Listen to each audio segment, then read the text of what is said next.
Disclaimer, ang mga ehersisyo at impormasyong nakasaad dito ay para lamang po sa pangkaraniwang gabay at hindi kapalit ng profesional na payo pang medical o pang pisikal. Kumonsulta muna sa iyong mga doktor o sertipikadong trainer or legal professionals bago simulan ang anumang bagong pisikal na aktibidad. Lalo na kung mayroon kang mga alalahanin sa kalusugan, mga pinsala o buntis. Gawin ang mga ehersisyo sa iyong sariling pananagutan at hinto ka agad kung makaranas ng pananakit o hindi komportable. Ang creator ng content na ito ay hindi mananagot sa anumang pinsala o pagkasira na maaaring mula sa paggamit ng impormasyong ito. Laging unahin ang inyong mga kaligtasan, tamang forma at pagsasagawa.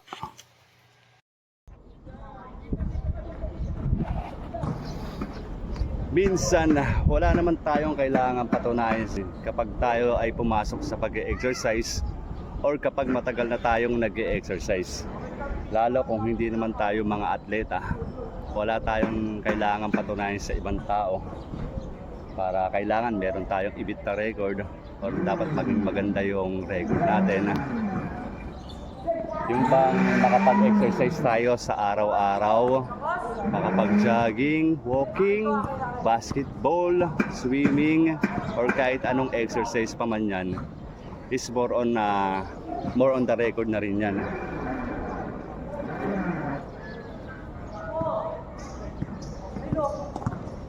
Wala tayong kailangang patunayan minsan sa ibang tao, pero sa sarili mo, meron kang napapatunayan, which is yung makapag-exercise ka man lang ng at least kahit 15 minutes or 30 minutes, 20 minutes or mas maganda kung isang oras, goods na yun. Wala kang napatunayan sa ibang tao, pero sa sarili mo, meron kang napatunayan na ibig sabihin, kaya mo palang gawin yung mga ganong bagay.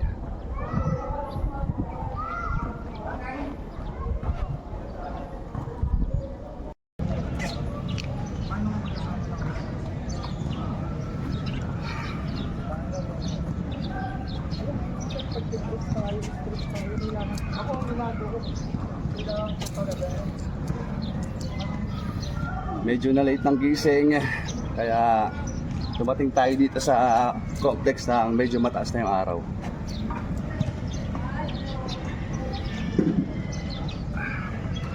Stretching, warm up muna bago mag-umpisa mag-run.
Bawas lang ng laman ng bulsa.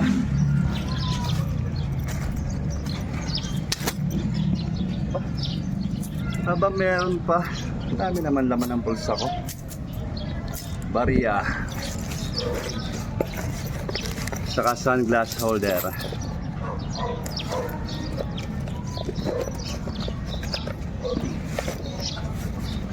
Okay, continue warm up.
Aba, nabot pa? Ha? Saan ka yan? Doon sa gin tonic pa rin. Sa Victory pa rin? Hindi ka nakakabuhat? Bira na. Mas nagpo-focus ang sani. Sarani. Sarani. Oo. Wala, ewan ko lang. Bigla ako nakapunta rito. Pero bubuhat pa rin naman ako. Binigay ko pa rin. Oo, kailangan yun eh. Oo, Kailangan para mo sa strength strength. sa legs tsaka sa upper body. May pangit pag wala rin ano yung maasin yung masyado. Hindi naman ako nagpapamas pero yung ano lang, average lang. Tama lang. Okay naman katawan yun eh.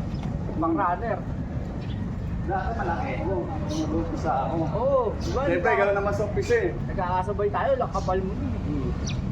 Sa umpisa gano'n talaga eh. Lalaki ka talaga kasi. Nalalaki talaga eh. Ngayon, pang hindi na tayo eh. Oo.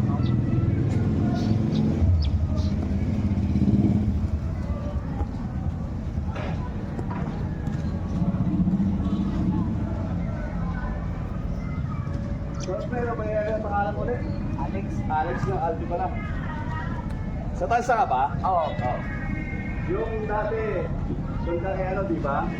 Yung may-ari ng gym taga Tansa. Kaya yung nasa rutina. Oo, sa Sinigan. Oo. Tapos hindi ko alam kung nagkasabay tayo sa ano eh. Sa Smash. Sa Dito sa may Smash, badminton court dati. Nakabuhat ka ba doon? Oo, nabuhat din ako doon, tsaka kay Sid. Dito sa ano, sa rutina. Sa ano, tawag dito sa Malabon. Ano pang pangalan ng gym na yun? Sa LG. Oo, sa LG.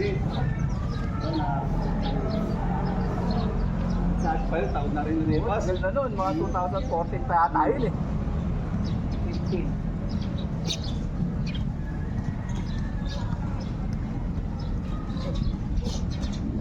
Eh, Sige, Alex. Okay, ingat. Okay, ingat.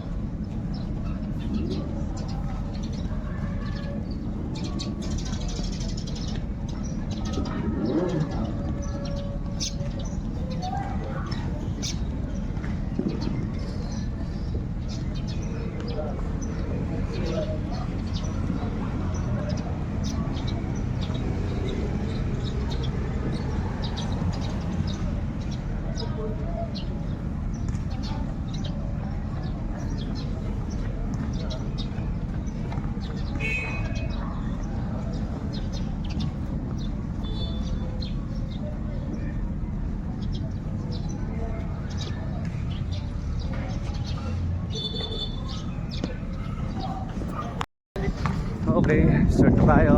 Walking muna. Hindi ko dala yung smartwatch ko, pero may dala akong smartwatch. Peking smartwatch. Hindi dito na monitor yung vitals ko. Pero nagdala ako ng smartwatch na peke para lang ma-monitor yung oras.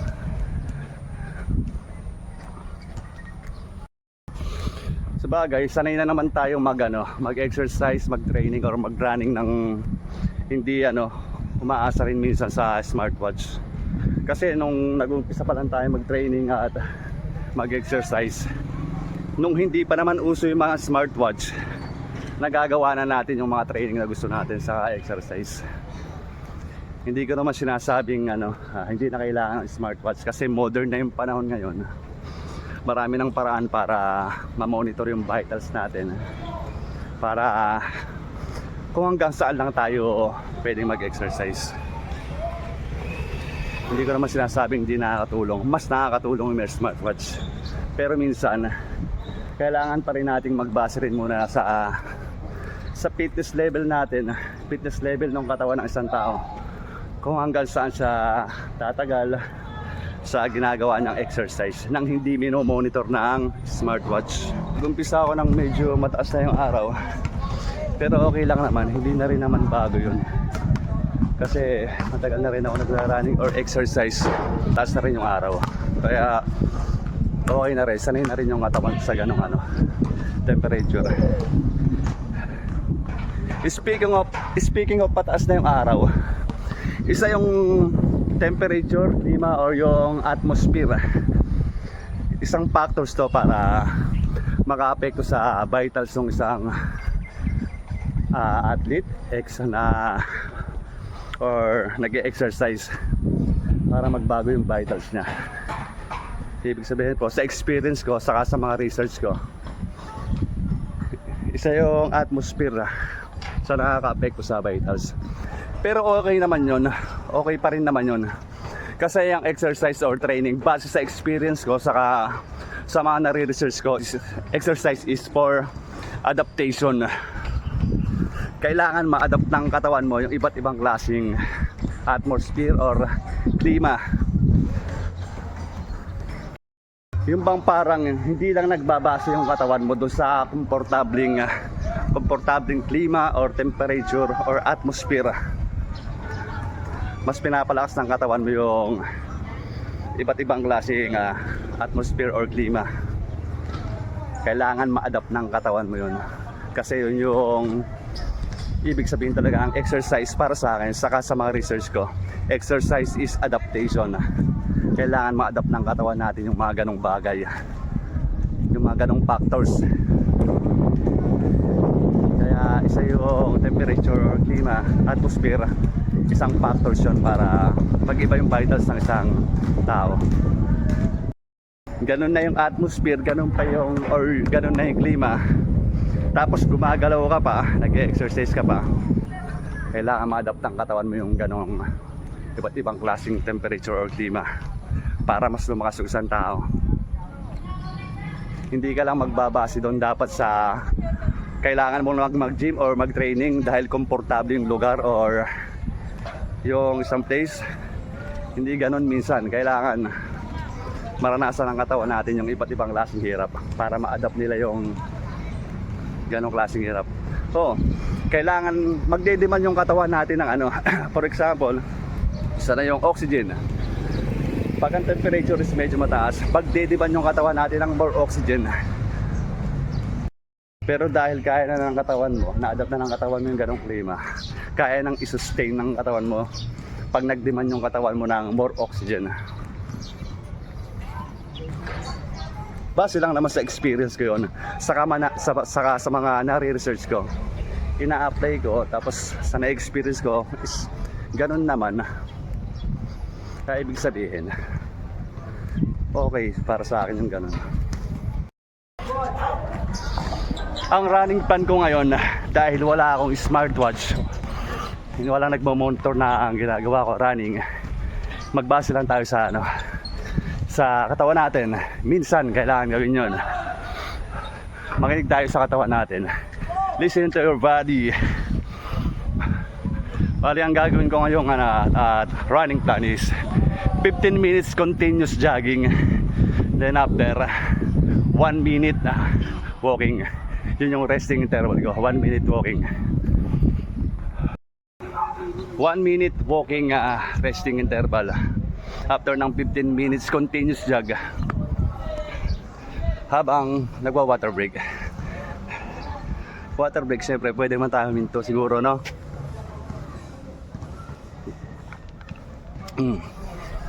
Mas masarap uminom kapag ano, hindi ka nagja-jogging. Para kasing pinapahirapan natin sarili natin, mag-jog tayo tapos iinom. Ang dahil nasasayang tubig. Joke lang po. Pwede yung nagra-running or jogging habang umiinom. Nasa tao naman yun eh. Parang bitin yung 1 minute parang bitin na yung 1 minute na walking, resting interval walking. Pagkatapos ng 15 minutes continuous jog, gawin na lang natin 3 minutes walking, resting interval natin is 3 minutes. Bali meron pa akong 1 minute. Okay, start na ulit. 15 minutes continuous jogging. Resume after ng 3 minutes walking, resting interval natin. Last 5 minutes, 15 minutes continuous jogging. Hinahanap ko yung anino na to, kung nasaan. Yung anino ng aso na to, kung nasaan. Eto, nasa taas oh. Kakaibang aso to, tumatawid ng ano, ng tawag dito, pader. Oh. Nakakatawa oh. Oh. Tignan mo naman dito lang sa Pilipinas yan. Last 3 minutes sa ginagawa nating 15 minutes non-stop jogging. Last 4 minutes. 15 minutes continuous jogging done. 3 minutes walking resting interval ulit tayo habang nagwa-water break.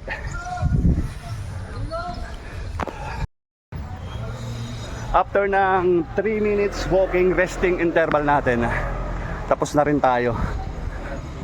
Higit kalating oras din tayo nag-jogging. Then after, gagawa lang ako ng isang pamutat. Pamutat, sprinting lang ako. Mag-sprint na ako sa track. Tapos na rin naman tayo para sa araw na to. Walking resting interval lang tayo. After ng 3 minutes, gagawa lang ako ng isang pamutat. Pamutat ba? Bago tapusin yung takbo ko sa araw na to. Mag-sprint lang ako sa track.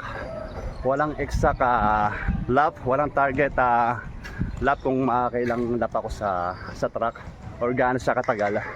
Basta mag-sprint lang ako until failure. Hindi na ako hahawak ng cellphone kapag mag-sprinting ako sa track. Kasi minsan medyo mahirap mag-sprint pag hindi nakakapag-swing ng maayos yung mga arms natin. I try to record na lang myself dito sa ibabaw ng sa ibabaw ng shed para kita yung buong track. 3 minutes walking resting interval done. Okay na rin naman tayo para sa araw na to. Nagawa ko na yung running plan ko para sa araw na to. Pero gagawa lang ako ng isang pamutat. Mag-sprint ako sa track, pero baka hindi na ako kumawak ng cellphone habang mag-sprint. Kasi minsan mahirap pa mag-sprint, lalo kapag hindi nakapag-swing ng maayos yung mga arms. Siguro dito na ako sa taas ng shed.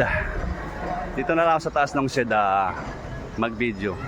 Subukan ko makisuyo dito sa mga kabataan kung pwede ko magpa-video habang mag-sprint sa track.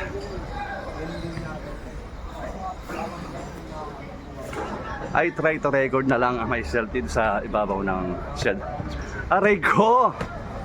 I try to pa. Pwede namang subukan lang. Subukan ko mag-record dito sa ibabaw ng shed habang mag-sprint. O kaya makisuyo ako dito sa mga kabataan. Sige, ito na, naka-start na.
Saka lumilim, aray ko! Kung kailan tapos na tayo mag-running. Pero gawa pa rin tayo ng isang pamutat na lang, sprinting.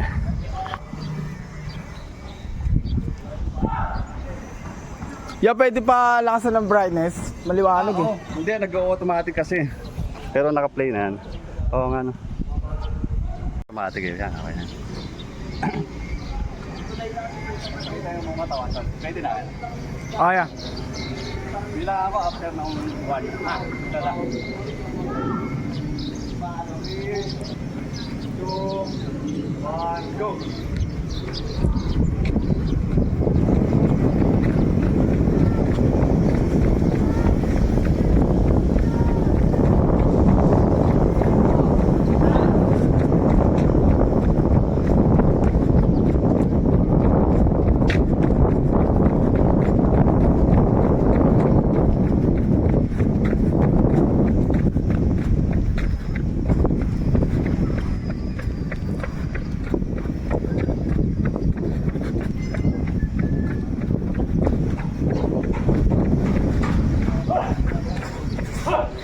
Bilis mo ya. Ano ako sa sapatos ko. Matik na lang kaya. Thank you, thank you. Yun. More than 30 minutes running. Done. Okay na para sa araw na to. Gumanda na yung panahon. Lumilim na. Ay sa kanina. Pero siyempre, sabi ko nga, diba? Exercise is more on adaptation talaga. Aray ko! More on adaptation. English yarn. Yun, isang ikot lang. Sir, Ay, sir. sir, ingat dyan ha. Oo. Ingat po. Baka madulas, wag naman sana. Ingat. Ingat. Yun, panggatong. Hindi naman tayo atleta, no? Siyempre, tayo ay tatay na. Pati dun sa mga ibang magulang. Hindi naman tayo atleta para talagang makapag-focus minsan dito sa pagrarunning. Yung makapaglakad, makapag-running or jogging 2 or 3 times a week. Maganda na yon para sa atin. Hindi tayo atleta na para mag-focus, i-focus yung sarili natin, i-dedicate yung sarili natin doon talaga sa pag-exercise. Yung iba nga minsan makapagtrabaho lang sa bahay na more on physical job is tinatawag na ring exercise yun. Siyempre hanggat kahit papano maisingit man lang natin yung gantong exercise, running, jogging or basketball sa routine, sa araw-araw na routine natin, sa routine ng buhay natin. Malaking bagay na rin yun. Tandaan natin, hindi tayo atleta para Oy, sige tol, ingat. Ingat, salamat. Teka, paalam lang ako sa tropa. Tol, okay lang ano. Sama kita sa video, okay lang. Okay lang ya. Okay lang kasi baka mamaya hindi pwede sa inyo. Ayan, tropa. Ano paalam mo ulit tol? Ano ya? Ivan. Ivan, thank you kay Ivan, nakisuyo ako dito eh. Kaya pala ko na mukha ko, na-video ko habang tumatakbo, nag-sprinting. Okay, thank you tol ah. Yeah. Thank you, salamat, ingat. Thank you. Ayan, mga tropa yan.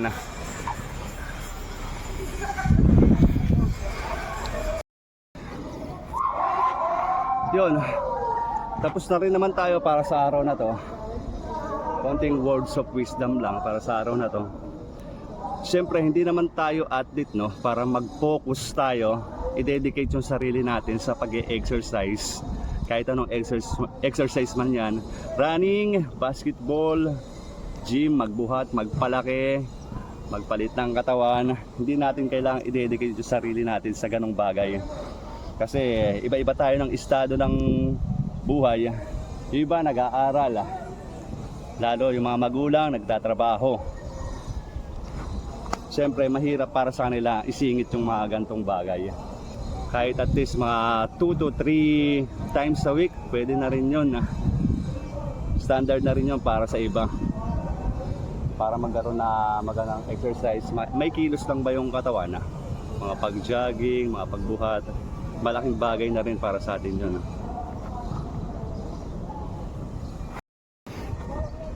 Minsan hindi naman natin kailangan pilitin yung sarili natin exercise, lalo kung busy tayo, lalo sa mga magulang na busy sa pagtatrabaho. Hindi natin kailangan pilitin makapag-exercise. Masabi lang din natin na yung isang bagay, lalo sa trabaho, masabi na rin natin ano yun, exercise. Yung makapagtrabaho ka ng maghapon sa isang buong araw, lalo more on physical yung trabaho ginagawa natin. Sa iba kino-consider na yun as exercise. Kaya saludo sa mga magulang na maghapong nagtatrabaho. Hindi po natin kailangan minsan pilitin yung sarili natin para makapag-exercise at gumaya sa iba. Minsan yung magtrabaho ng more on physical job, makukonsidera na po yun natin na para na rin tayo nag-exercise. Makatagal ka na maghapon sa pagtatrabaho, minsan more on exercise na rin yun. Tandaan po natin, hindi po tayo athlete para tawag dito, i-dedicate yung sarili natin sa pag-exercise.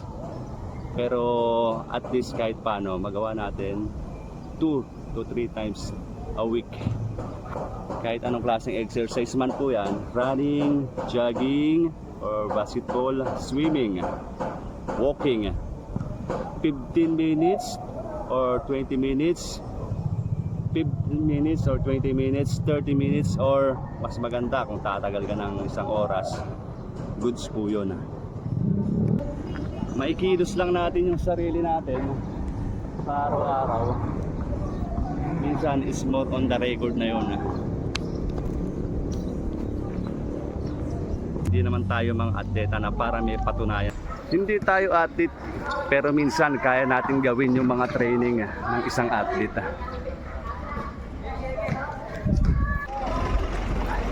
Good morning po. Ay, kayo okay lang pumasama sa video or hindi pwede? Pwede po.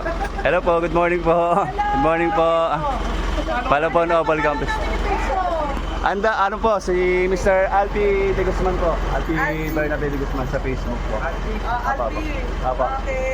Hello po, good morning po. Malabon Oval Complex po. Ikot muna tayo sa gilid. Sige po. Thank you po, tita. Thank you po. Okay. Tour muna tayo sandali sa quick tour sa Malabon Oval Complex.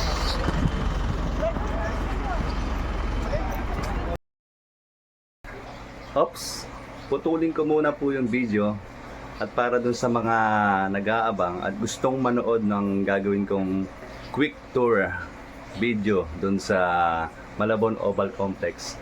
Lalong-lalo na po yung mga staff ng Malabon Oval Complex. Ay po sa inyo, maraming salamat po sa pag-add sa akin at sa dun sa mga atleta, estudyante, mga runners na nakasalamuha ko doon sa Malabon Oval Complex na nag-add po sa akin.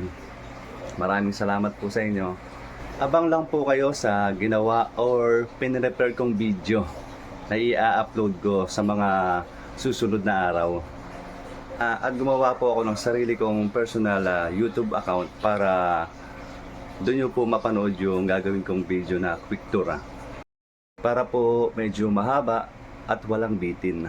Pwede nyo po akong i-add doon sa YouTube account ko na nasa link po is nasa ng video. Isang bagay lang din po ang gusto ko sanang maipahatid sa inyo. Baguhan lang po ako sa gantong bagay. Hindi po ako professional sa gantong bagay sa paggawa ng video, quality video. Pero susubukan ko po yung makakaya ko para makapaggawa or makapag-upload ng quality na video para mapanood nyo. Sa mga susuporta po, maraming salamat po agad sa inyo.